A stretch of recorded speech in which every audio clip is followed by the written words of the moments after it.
désespérée. Clarisse, fais-le jouer. Clarisse hocha lentement la tête. Son pouce glissa vers le bouton audio. Et à ce moment précis, le téléphone de Fabrice se mit à sonner dans sa poche. Il le sortit. L'identifiant de l'appelant clignota à l'écran. Madame Cynthia. Fabrice se figea. Les yeux de Clarisse s'écarquillèrent de peur pure. Et dans ce jardin calme, avec les oiseaux qui chantaient comme si rien n'allait, Fabrice comprit quelque chose de terrifiant. Sa mère appelait maintenant. Et d'une manière ou d'une autre, on aurait dit qu'elle savait déjà. Fabrice fixa l'écran. Le nom brillait. Comme un signal d'alerte. Pendant un instant, le monde sembla irréel. La brise du parc passait doucement dans les arbres. Des enfants riaient quelque part au loin. Un jardinier arrosait tranquillement des fleurs. Mais dans la poitrine de Fabrice, une tempête montait. Clarisse lui attrapa le poignet. Ne réponds pas, chuchota-t-elle, urgente, pressée. Ses doigts étaient froids. Fabrice la regarda, puis regarda le téléphone qui vibrait dans sa main. Sa mère appelait rarement 2 fois. Elle pensait que tout le monde devait toujours être disponible pour elle. Le téléphone continua de sonner. La respiration de Fabrice se ralentit. Puis il appuya sur « Refuser ». La sonnerie s'arrêta. Le silence revint d'un coup. Clarisse relâcha un souffle tremblant qu'elle ne savait pas qu'elle retenait. Fabrice se tourna complètement vers elle. « Fais-le jouer », dit-il doucement. Clarisse hocha la tête. Son pouce hésita encore. Pendant une fraction de seconde, Fabrice remarqua à quel point elle tremblait. Pas de jeu. Pas d'exagération. Une vraie peur. La peur de quelqu'un qui a vu la mort de près. Elle appuya sur lecture. Au début, il n'y eut que des grésillements dans le petit haut-parleur. Puis une voix familière, calme, tranchante, contrôlée. « Madame Cynthia, je vous dis que ça doit être fait discrètement. » Le cœur de Fabrice rata un battement. Il connaissait ce ton. La voix privée de sa mère. Celle qu'elle utilisait quand elle ne voulait pas de témoins.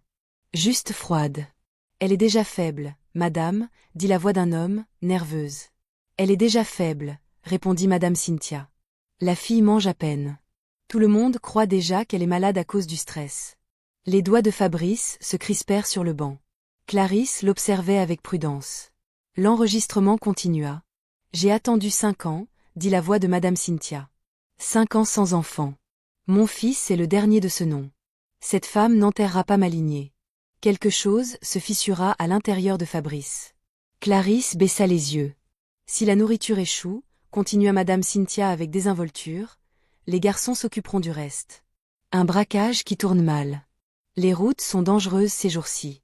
La voix du médecin revint, hésitante. Et mon rôle ? Vous certifierez le décès, dit madame Cynthia simplement. Complications naturelles. Je vous compenserai correctement. L'enregistrement s'arrêta. Le parc devint soudain trop silencieux. Fabrice ne bougea pas. Il ne respirait presque pas. Il fixait droit devant lui comme quelqu'un qui venait de voir toute son enfance s'écrouler. Des souvenirs l'attaquèrent sans prévenir. Sa mère qui le nourrissait quand il était petit. Sa mère qui le défendait à l'école.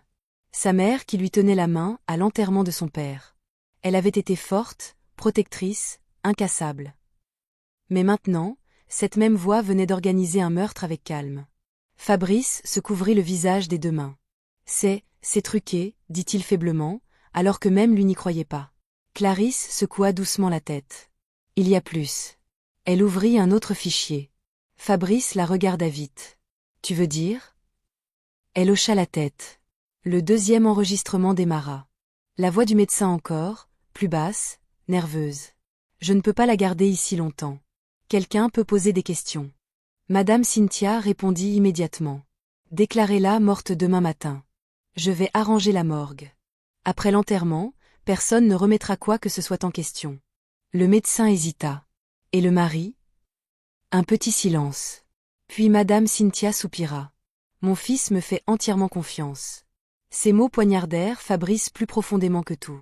L'enregistrement s'arrêta. Fabrice se leva d'un coup. Il fit quelques pas, s'arrêta, repartit. Son esprit refusait de se poser. Sa mère, le médecin, sa maison, tout semblait contaminé. Il se retourna brusquement. « Pourquoi tu n'es pas venu me voir ?» demanda-t-il, la voix tremblante de douleur. Les yeux de Clarisse se remplirent encore. « J'ai essayé, dit-elle doucement, mais tu étais déjà dans l'avion pour Paris. Ton téléphone était éteint. Et après avoir entendu la deuxième partie de son plan, j'ai su que je ne survivrais pas à la nuit. Fabrice avala difficilement. Donc tu as fait semblant d'être morte? Clarisse hocha la tête. J'ai appelé le docteur Pascal.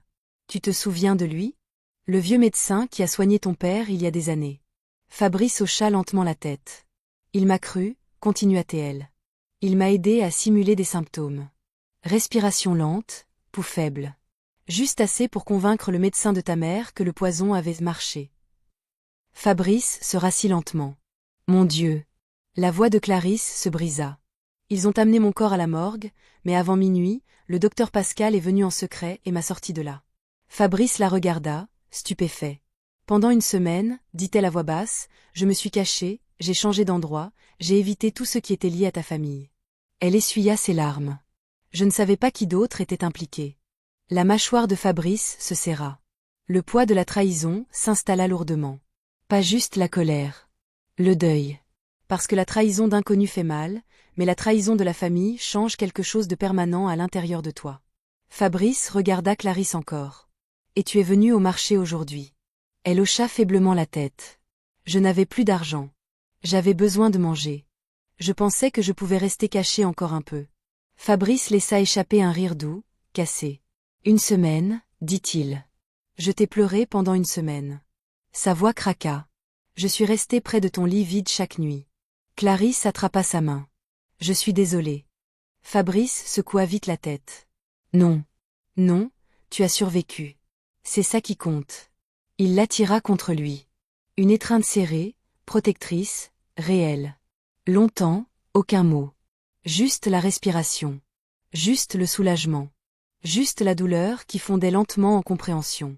Fabrice recula enfin, les yeux humides. On va à la police. Clarisse hocha